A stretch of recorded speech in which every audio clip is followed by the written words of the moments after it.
Well, uh, I don't know. Apparently, Nate's back in the world. I don't know. Did you see that message? I did. Oh boy. Well, it's a little too late. I don't know how you change all this stuff. Can we change it live while we're live? I don't know if that's a thing. Whatever. We'll do it. We can. I'll circle back with him later. You could do it in post. Yeah. Do it in post. We can just Photoshop him in.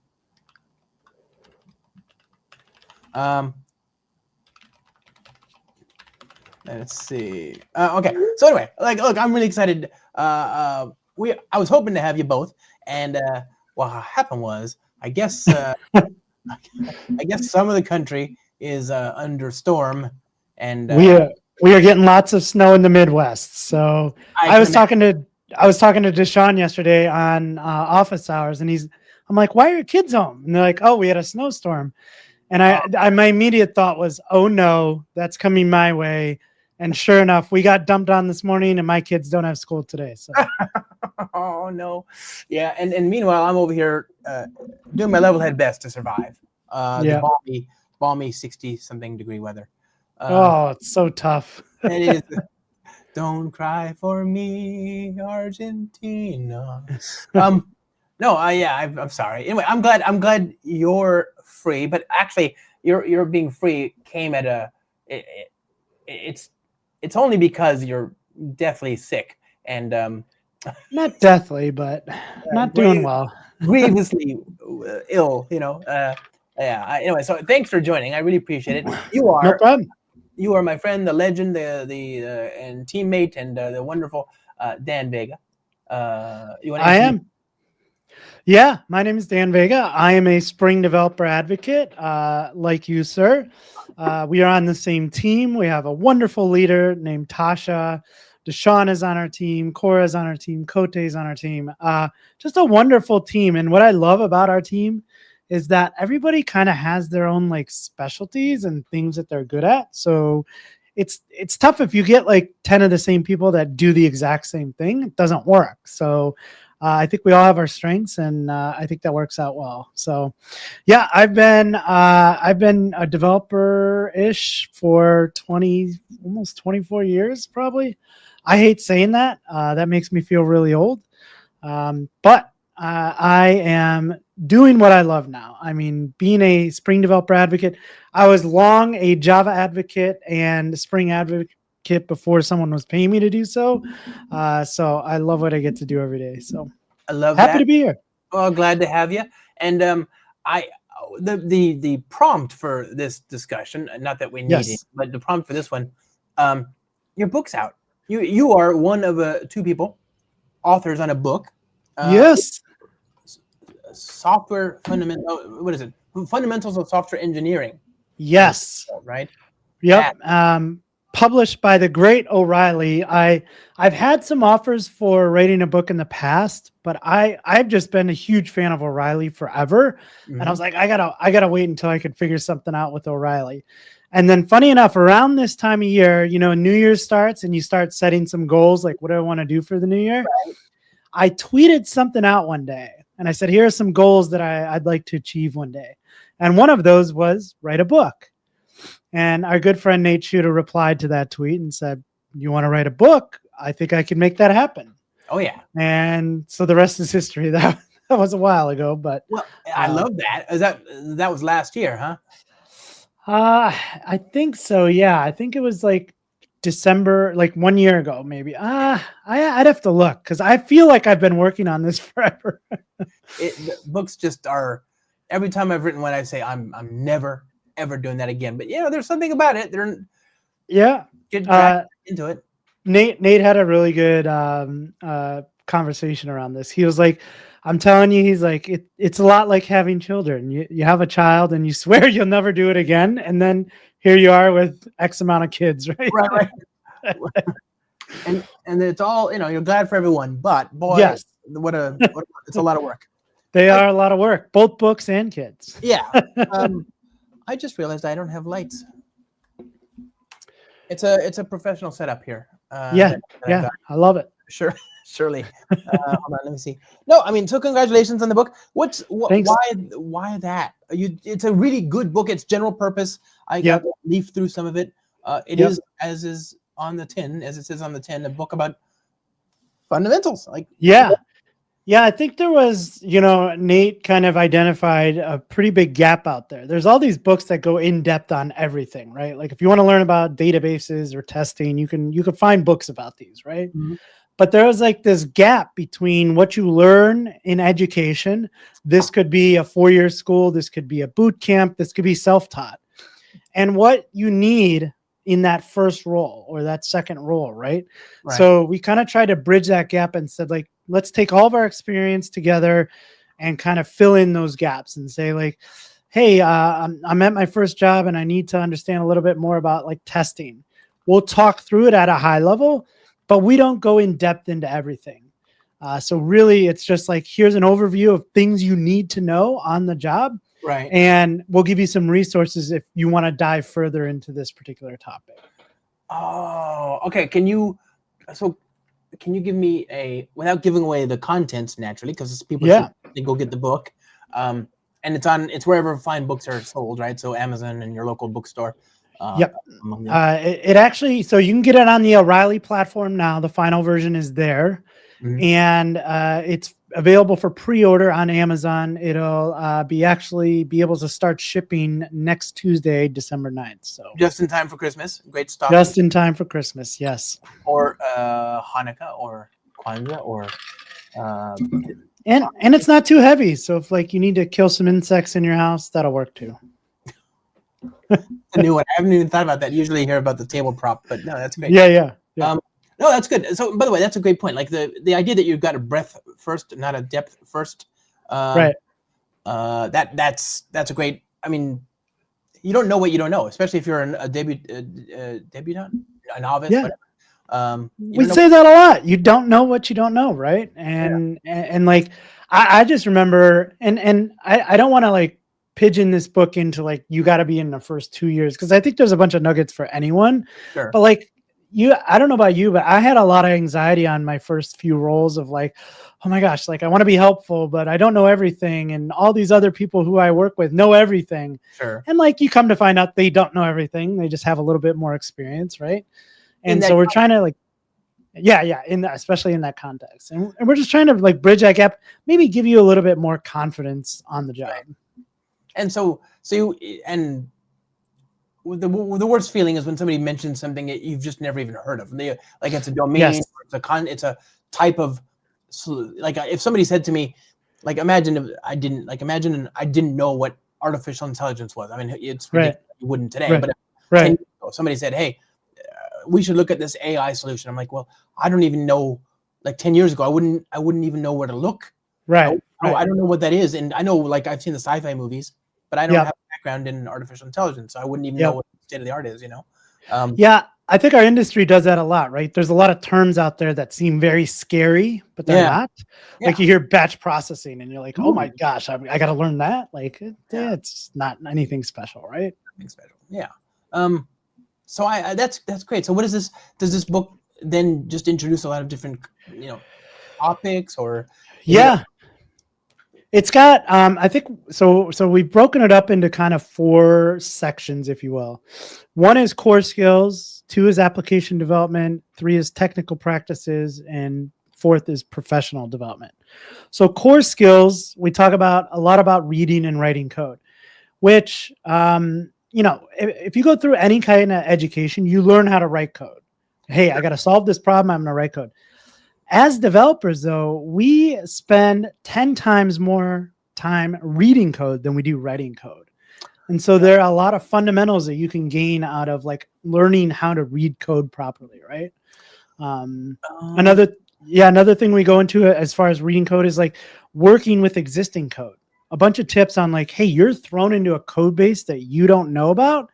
How can you explore that code base and get up to date and familiar with that code without that? Again, I go back to my kind of experience being like anxiety induced, like, this is a huge code base. I don't know where to begin. Right. And so we give a lot of tips on that as well.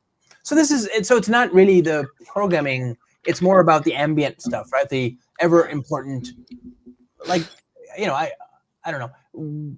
One thing I find is I talk to a lot of young people who are coming out of the university system, and some of them don't know how to use GitHub, and I just, it's a gap. It's not like it's a hard gap. It's GitHub. Right.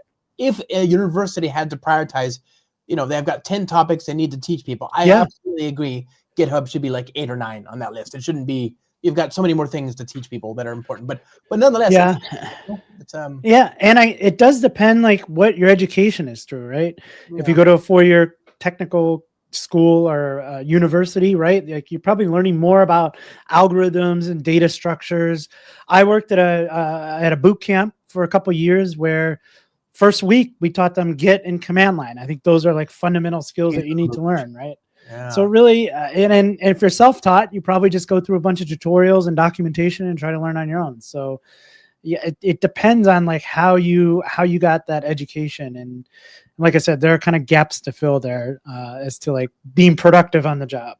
Is this targeted at that's a good point. I imagine you could have 2 audiences. You've got the young people who don't know what they don't know, and also the self-taught people who, for the same reason, don't know what they don't know. They've never had a rigid framework on which to learn.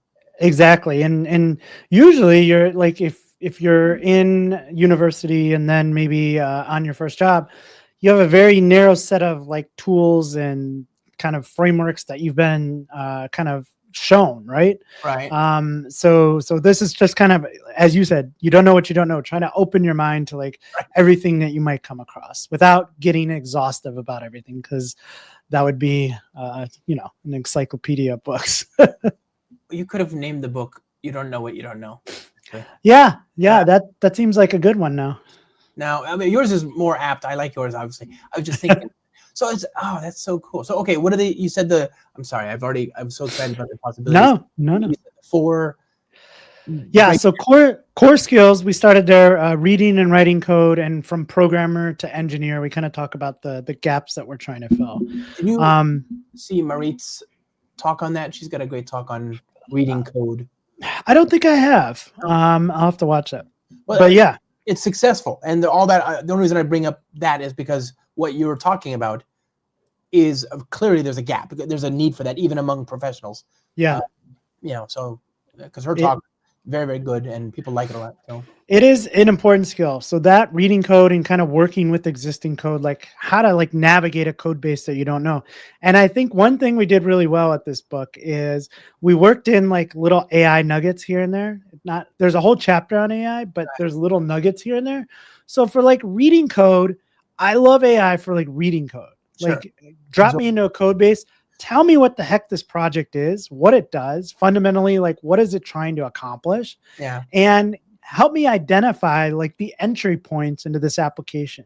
Because even if I'm not familiar with that language or framework, now I've got to like step up. I know where to start, and just getting started is usually the hardest part, right?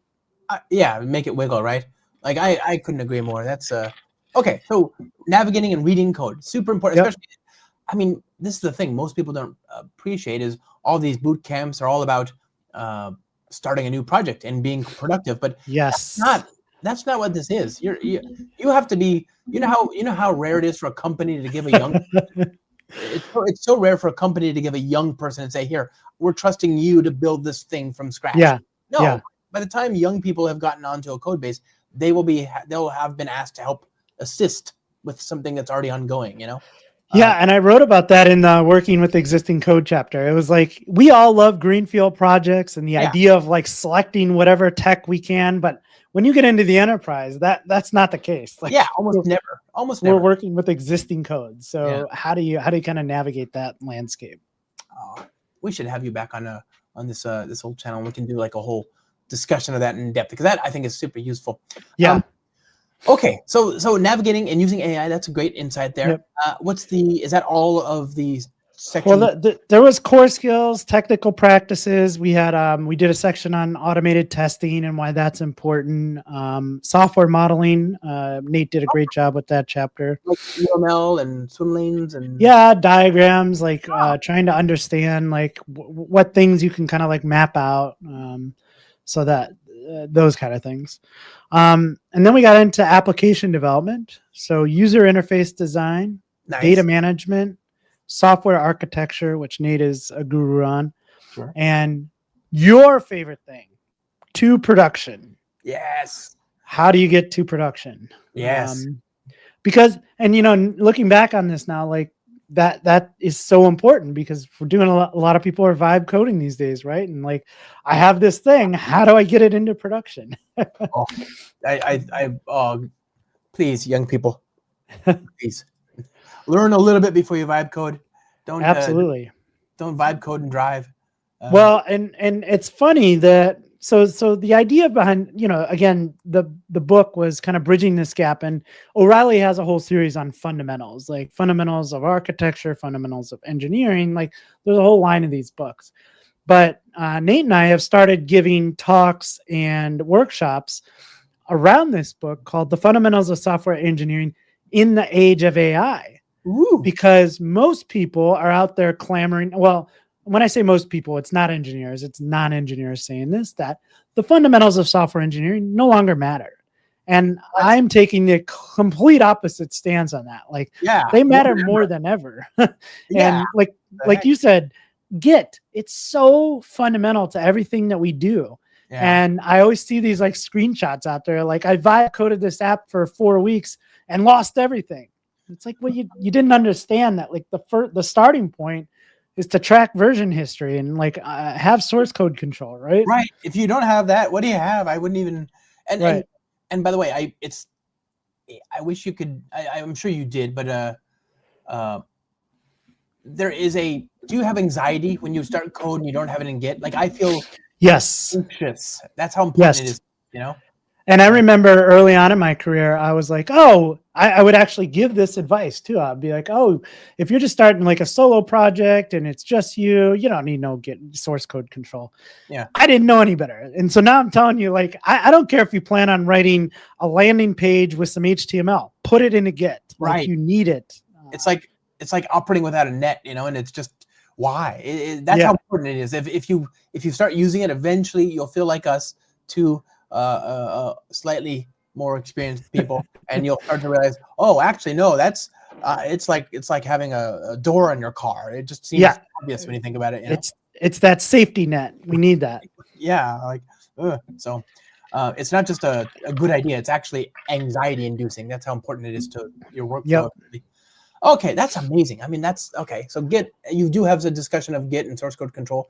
And by the way, I think Git is kind of I don't know Git. I'll be the first to admit this. I don't understand it. Like, I don't have a mental model for it. I used CVS. I used Subversion. I used Source Safe. But I don't know what I'm doing. Git makes my head hurt. But nonetheless, there's only a few key commands. Right. And I get those. Yeah, and I do too. And like, when I need something like a little bit more advanced that I don't do all the time, I can ask the robots now for help. But I will give a plug for our good friend Raju. If you want to learn about Git, he has a head first Git book on O'Reilly, and that's a really good book. So okay, I will check that out. I have some downtime coming up in the holiday. I will give myself the gift of Git. Yeah. Speaking of Git, like, one of the things that I've been diving into a little bit more, like, if you use any kind of AI assisted agents, so I've been using Claude Code a lot more lately. Yeah. If you want to like take your Claude Code to the next level, learn about Git work trees. Work trees are something we don't normally use all the time, but Git work trees allow you to really start to like run parallel versions of Claude Code at the same time. And it's like one of those fundamental skills of Git that I've just never had to use until this year. So, ooh, okay, I'm down.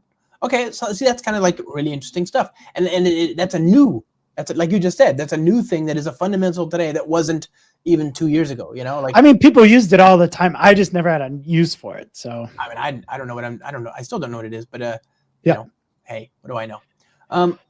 That said, I have a lot of knowledge on CVS and Subversion that I'd like to get.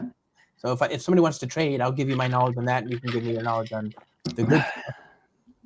Okay, so does Raju talk about that? Because that's the other thing is, it's hard to write a thing for young people or new people or the novices. because you have to put yourself in their footsteps, And right. I find the best content I've ever written is the content I've written right after I've learned the thing. Yeah. So does Raju's Git book kind of cover that from that perspective? I don't know if it goes into work trees.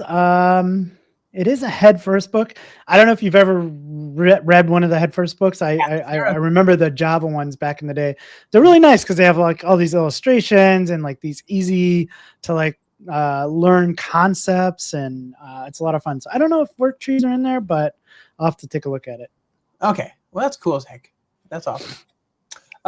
So that's the second section, the second quadrant. Well, third, and then the fourth is professional development. And I got to tell you, I had so much fun in this section. Nate asked me to write the career management section. Right. And I was like, I don't know if I'm the person to write this. I got into it, and like, it's probably one of my favorite chapters in the book. So again, early on in your career, I don't know about you, but when I got started, it was, I'm going to learn how to code. I'm going to get better at code, and I'm just going to keep writing code for the rest of my career. Right. Or I'm going to become a manager. And like, that was never on the table for me. Like, I didn't want to become like a manager. Right. I enjoy like problem solving and the things. Again, there's no wrong path here, but one of the things we laid out in this chapter was like, hey, if you want to like start thinking about this now, nobody told me that there were all these different avenues that you could go down as a developer. Right. You and I are in that role now. Like, developer advocate is something, if you like to teach and you like to like help other developers learn from like the things that you're working on, that's a path. You could be an entrepreneur. You could be a product manager. You could be like a sales advocate, a technical sales advocate, right? Like, there's so many paths that we can go down in this industry, but knowing those early on can help you get there, right? I was lucky enough to, long story short, my mom had a lovely, wonderful friend. Her name was Baba Lee, right? Just called her Bob. What a great name, right? Baba Lee.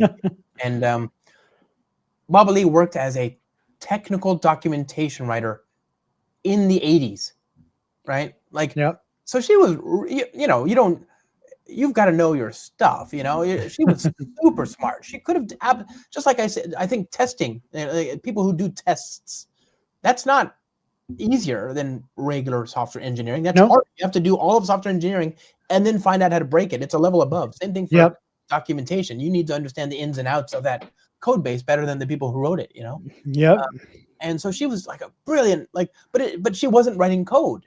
Quite the contrary. She was sort of, if she ended up writing a lot of code, she wrote some code to support the efforts of documentation and all that. But if she ended up writing a lot of code, that was sort of off the beaten path. That was not where she was meant to go. But she was very technical. Nobody would argue otherwise, Very, very smart person. And I think, first off is kind of identifying those career paths that you can have. And then the second step is like, okay, this is the thing that I want to do. How do I get there? So we kind of laid out a framework for walking backwards from your goal. So if I want to be a developer advocate in 7 years or 5 years, how do I walk backwards from that? So in year 1 to 3, this is what I need to do. In 3 to 5 and 5 to 7. So we kind of gave you a framework for like working on that. Part of that is deliberate skill acquisition, right? Because there are so many new shiny toys out there and new languages and frameworks and tools.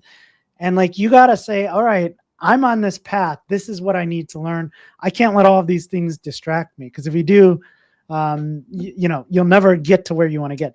And as you know, like I've always had this anxiety, like, oh my gosh, I got to learn everything.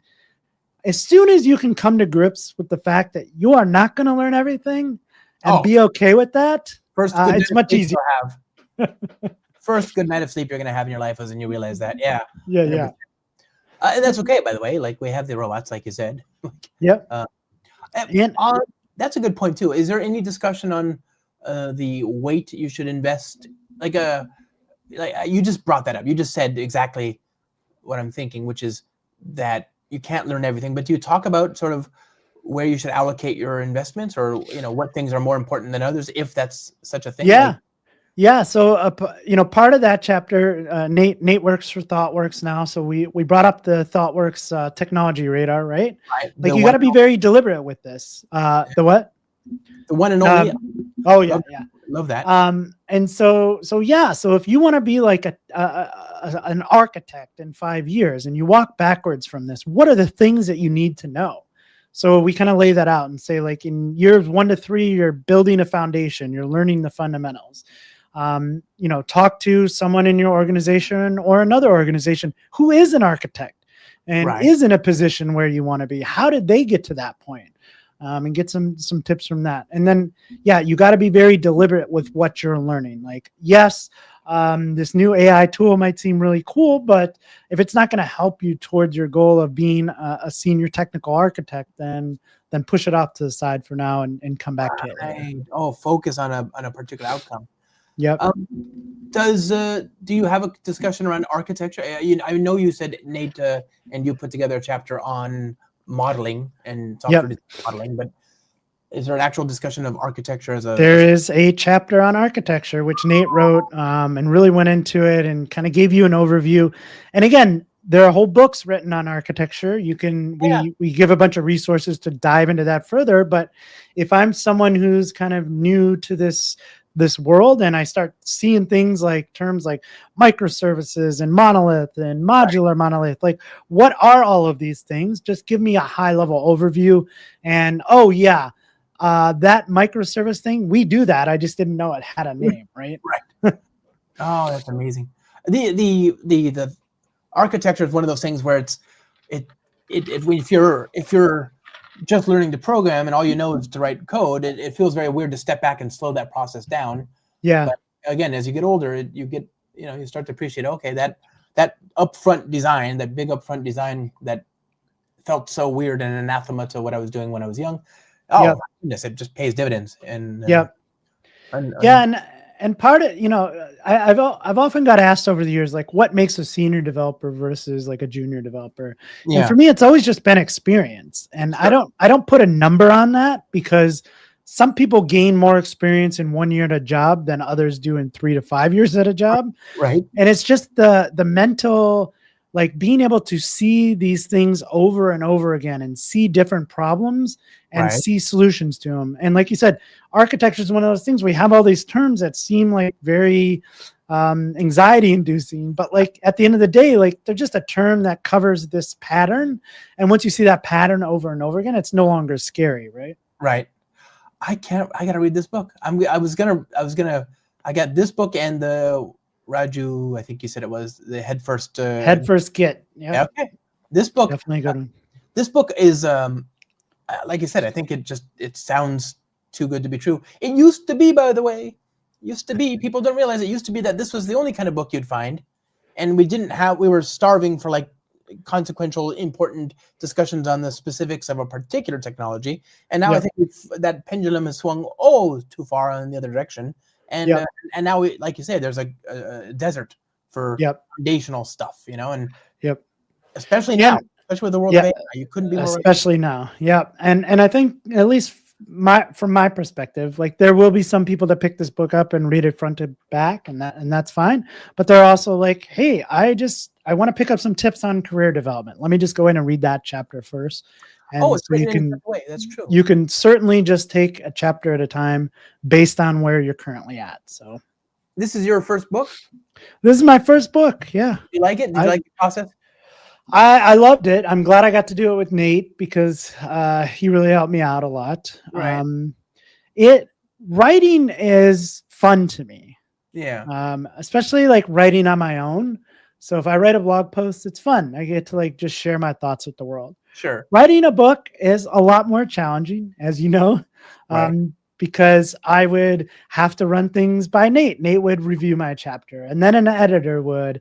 And then, oh my gosh, we had like so many really good technical editors on this book, including Venkat and Chris Judd and Raju and Neil Ford. So like we had a lot of people read through this, but a lot of times I would get feedback, and it's not just like, change this line, like, let's have a philosophical discussion about these 2 paragraphs. And it's like, there's a lot of of editing that goes into it. I've heard this before, and it really makes sense now.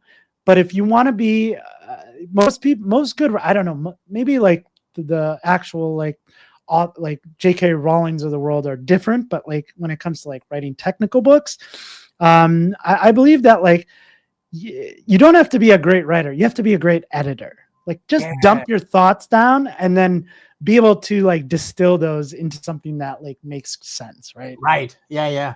100%. Like for me, again, that's the architecture of a book is the outline, you know? Yeah. And get that right, the book will write itself. I 100% agree with that. And there's also there's a blank page anxiety that I think a lot of people think. Yes. You write the outline, you don't have a blank page anymore, and it feels a lot more natural to flesh that out and just hang meat off the scale. Right. The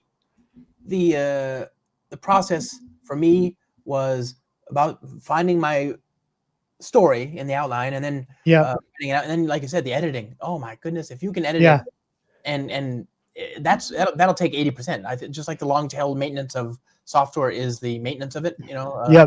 Cost. The last 20% is definitely the hardest. Yeah, finagling the words and the sentences and the particular, like I mentioned this here, to put that there. I mean, there's a lot of, for me, I find it quite easy to get past a lot of the anxiety of like, I've got 500 pages to fill or whatever, by writing a bunch of small episodic articles instead of one giant book, you know? Yep. And I think for me, like some of the hard parts were like what to not put in there, because again, this is not an exhaustive book. Right. And so I'd go off on a tangent and go, oh, like that's too much. Like we're not trying to cover everything here. So. Second edition. Yeah. Right. But I have to say there was a lot of hard work, a lot of late nights writing, putting my family through some weekends and late nights. But man, it's been totally worth it. I can't wait to like people have this book in other people's hands and see what they say about it. So I cannot wait. Okay, so that book I'm putting in here it's a long link. I'll just leave that there. Oh, that's not ours, but that's all right. What? Oh no, hold on, wait, what did I do? It's even in O'Reilly. Oh, that's so terrible. Okay, hold on. I'll give you this. The ancients are stealing our technology. Let me see. I'll give you my link so it has more info on here. And then there's the link for both O'Reilly and the pre-order on Amazon. Okay, you put that in the private chat, or did you text message me? I thought I put it in the regular one, but I don't think. Yeah, I'll put that in there. Okay, copying and pasting. They let me do that now. Oh, buddy, you're sick. I would give you a hug, but I don't want it. You don't want to get the flu. That's not there. Fun. Get that. Yes. Get that book, not that flu. Right there. Fundamentals of Software Engineering with the one, the only, the illustrious, the amazing Dan Vega. Hey, we have to get your co-author, our friend Nate the Great Chuda. Nate the Great, love it. When we can. I know he's got no internet. That was the TLDR from earlier. I forgot. I don't think we ever finished that thought. Storm equals problems with internet. It does. But it was super good to have you. I appreciate you, friend. I appreciate you. Oh, this is like 2 times in 2 weeks we got to hang out. I got to hang out with you in the great city of San Francisco. That was so much fun. And also we were in where were we? Charlotte, yes. Yeah. Charlotte, Colorado Springs. We've been everywhere. It's been everywhere. Fun. All right, my friend. I am gonna let you go because I have to run for the next thing. But all right. Thank you. Happy. No problem at all. Feel better. I appreciate that. Thanks for having me on. Bye. All right.